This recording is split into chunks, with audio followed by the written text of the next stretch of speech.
को माफ करनी होगी।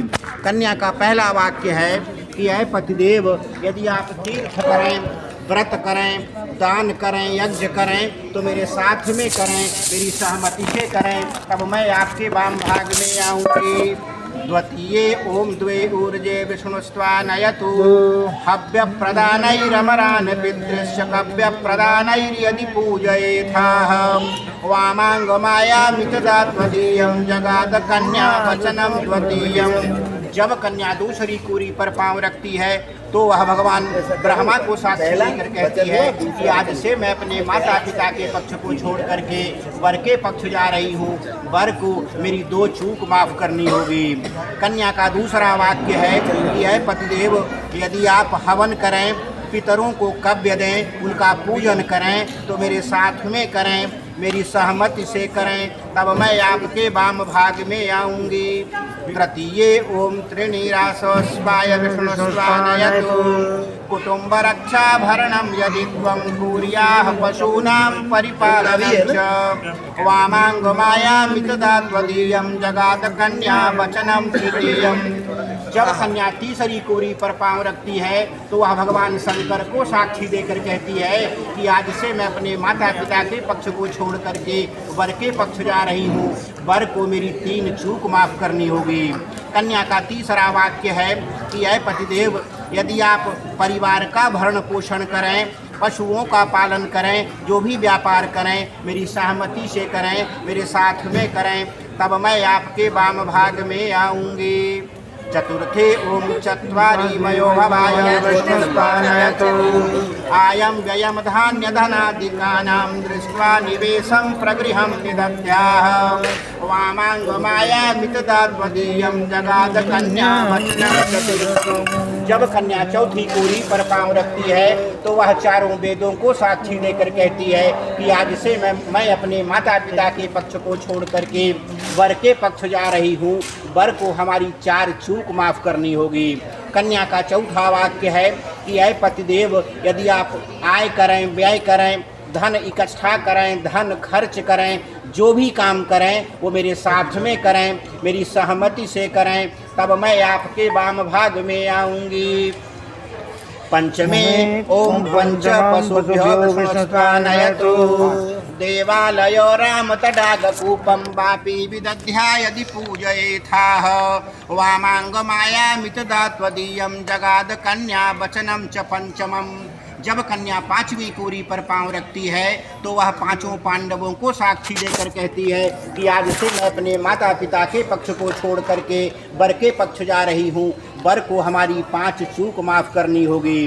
कन्या का 5वां वाक्य है कि ऐ पतिदेव, यदि आप किसी देवालय, मंदिर, तालाब, कुआं, बावली आदि का निर्माण करते हैं तो मेरे साथ में करें, मेरी सहमति से करें, तब मैं आपके वाम भाग में आऊँगी।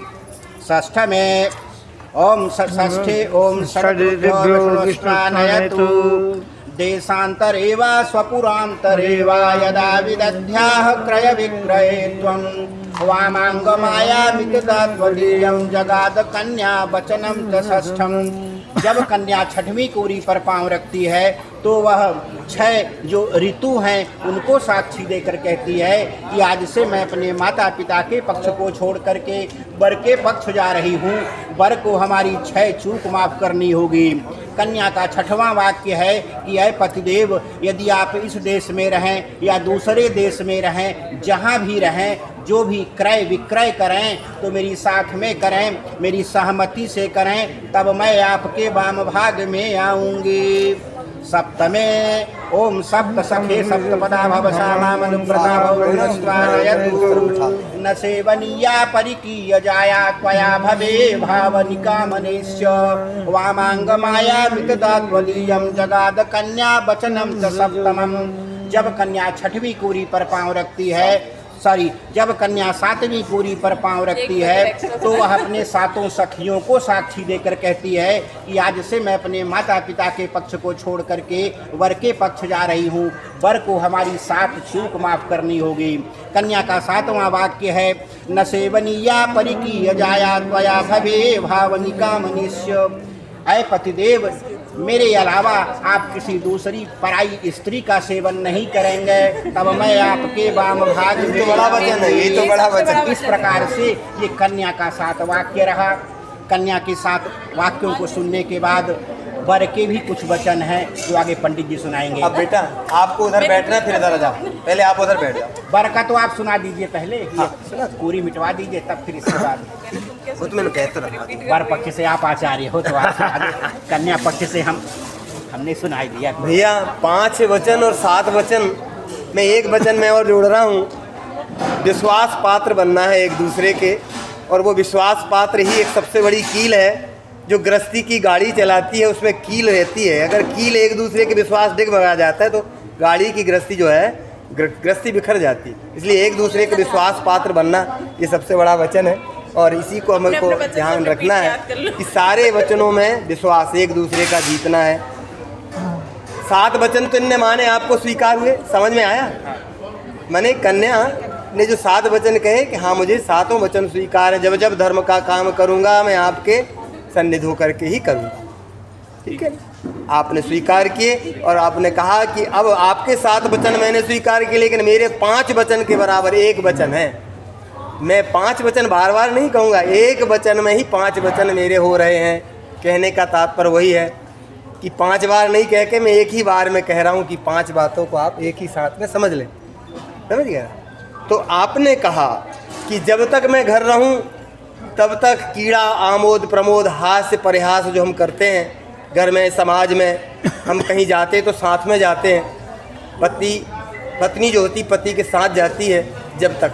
और फिर ये कहा कि अगर मान लीजिए मैं पहाड़ चला जाऊं, परदेश चला जाऊं, तब मतवालों के मुंह मत लगना, मेरे से जो नहीं जानते हैं तो उनसे बात मत करना। घर में कोई ऐसा व्यक्ति जो आ जाए, किसी से अपने को जानना नहीं है, पहचानते ही नहीं है, कोई ऐसे व्यक्ति से हमें बात नहीं करना चाहिए। ये धर्म है स्त्री का। स्त्री धर्म कहता है कि उसे हम किसी तरह से, भाई हम आपसे नहीं जानते इसलिए हम आपसे बात नहीं कर सकते। कोई बात हो तो आपको कहिए और चले जाइए, खत्म। फिर आती है मेरे भाई बंधु, मेरे परिवार में माता पिता, उनका सम्मान करना, मेरे भाई बहनों का आदर सम्मान करना। जैसे आपने मेरे से कहा कि मेरे भाई बहनों का भी आदर सम्मान करना, तो आपको भी करना है और इनको भी करना है। यही वचन आगे चल रहे हैं। उन्होंने कहा कि मेरे